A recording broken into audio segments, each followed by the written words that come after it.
है और भारतीय जनता पार्टी भी और कांग्रेस पार्टी भी चुनावी समर में उतर चुके हैं। ऐसे में दोनों तरफ से जो हैं वो एक दूसरे के जो बातें हैं वो की जाती हैं और इसी संदर्भ में माननीय मुख्यमंत्री जी ने भी जो है भाजपा के ऊपर जो है वो कटाक्ष किया है और उसमें भारतीय जनता पार्टी को जब सच्चाई मुख्यमंत्री जी ने कही तो उनको कहीं ना कहीं वो बात चुभी और वो तिलमिलाए और ऐसे तिलमिलाट में वो ऐसे मुख्यमंत्री जी के ऊपर आरोप लगा रहे हैं, जबकि मुख्यमंत्री जी ने स्पष्ट कहा है कि जो घटनाक्रम इस प्रदेश के अंदर पिछले दिनों में हुआ है उसमें खरीदो फरोख्त की जो शंका है वो 100% है। कोई भी इतना बड़ा कार्य जो है वो खरीदो फरोख्त के बिना नहीं हो सकता है। तो वही बात मुख्यमंत्री जी ने कही है और इसमें भी अगर विपक्ष को लगता है कि वो पाक साफ हैं, उनका दामन साफ है, तो वो कोर्ट में जा सकते हैं, इसमें कोई दो राय नहीं है। सुरेश जी, अगर बात की जाए, इंडिपेंडेंट भी लगातार ये मांग कर रहे हैं कि उनका इस्तीफा नहीं लिया जा रहा है, तो कहीं ना कहीं कांग्रेस वेंटिलेटर पे है और कांग्रेस में कहीं डर, हार को लेकर डर बना हुआ है, इसलिए वो इस्तीफा नहीं स्वीकार कर रहे। तो आपका क्या मानना है? क्योंकि जहां तक 3 निर्दलीय विधायकों के इस्तीफे की बात है, हालांकि आवश्यकता नहीं थी निर्दलीय जो विधायक हैं उनको इस्तीफा देने की, क्योंकि वो पहले से ही निर्दलीय हैं। वो किसी भी दल में जो हैं वो बाहर से अपना समर्थन दे सकते थे, जैसा उन्होंने पहले कांग्रेस को दिया था, तो कांग्रेस से उनका समर्थन वापस हुआ, जो उन्होंने वोट जो था वो भारतीय जनता पार्टी के उम्मीदवार को डाल दिया, तो वो फिर अपना जो भारी समर्थन है वो भाजपा को वैसे भी दे सकते थे। लेकिन उससे भी आगे बढ़ते हुए वो बिना वजह से जो 6 विधायक भारतीय जनता पार्टी ने हमारे तोड़े, उनके साथ 1 महीने तक अलग अलग जगहों में घूमते रहे। कभी वो पंचकुला में रहे, कभी वो ऋषिकेश में चले गए, कभी वो हरिद्वार में चले गए और कभी वो गुड़गांव में आ गए। तो उनका कोई ऐसे भागने का औचित्य नहीं था, उनको कोई उनके पीछे पड़ा नहीं था। तो जब इस घटनाक्रम का पटाक्षेप हुआ तो उन्होंने भी भारतीय जनता पार्टी की सदस्यता ग्रहण कर ली उन 6 विधायकों के साथ जो कांग्रेस को छोड़ के गए थे। तो इससे साफ जाहिर होता है कि कहीं ना कहीं इन लोगों की जो मंशा है वो भी अलग थी।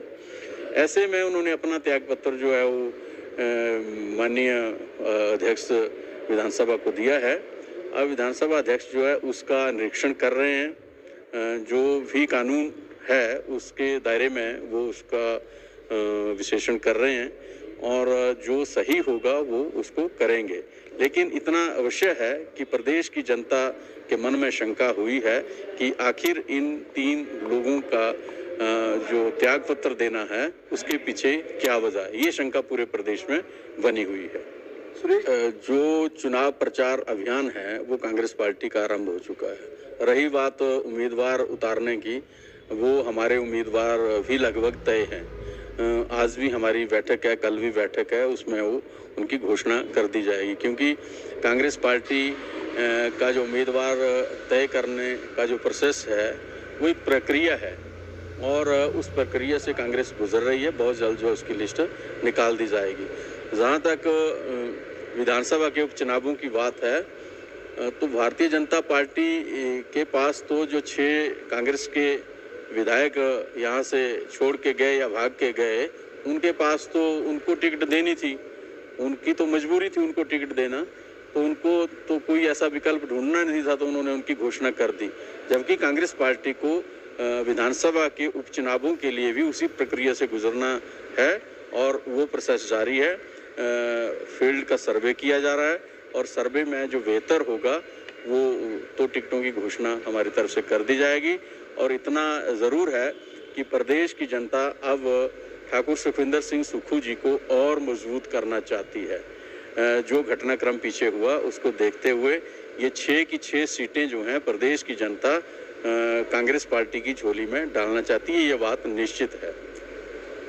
देखिए, चुनाव का माहौल है और भारतीय जनता पार्टी भी और कांग्रेस पार्टी भी चुनावी समर में उतर चुके हैं। ऐसे में दोनों तरफ से जो हैं वो एक दूसरे के जो बातें हैं वो की जाती हैं और इसी संदर्भ में माननीय मुख्यमंत्री जी ने भी जो है भाजपा के ऊपर जो है वो कटाक्ष किया है और उसमें भारतीय जनता पार्टी को जब सच्चाई मुख्यमंत्री जी ने कही तो उनको कहीं ना कहीं वो बात चुभी और वो तिलमिलाए और ऐसे तिलमिलाहट में वो ऐसे मुख्यमंत्री जी के ऊपर आरोप लगा रहे हैं, जबकि मुख्यमंत्री जी ने स्पष्ट कहा है कि जो घटनाक्रम इस प्रदेश के अंदर पिछले दिनों में हुआ है उसमें खरीदो फरोख्त की जो शंका है वो 100% है। कोई भी इतना बड़ा कार्य जो है खरीदो फरोख्त के बिना नहीं हो सकता है।